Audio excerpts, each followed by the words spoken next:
Gumuho ang isang malaking tulay sa Baltimore, Maryland sa Amerika matapos masalpok ng barko.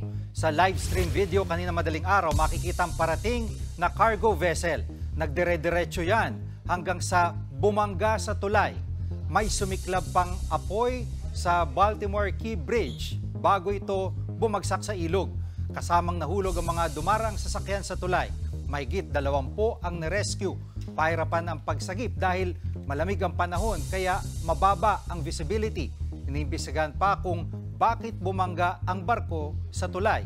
Inaalam naman ng Department of Foreign Affairs kung may Pilipinong nadamay sa insidente. Mga kapatid, Jiggy Manikad po, iba na ang may alam at may pakialam sa panahon ngayon. Para sa konkreto, kumpleto at komprehensibong balitaan sa Frontline, mag-follow at mag-subscribe sa social media pages ng News 5.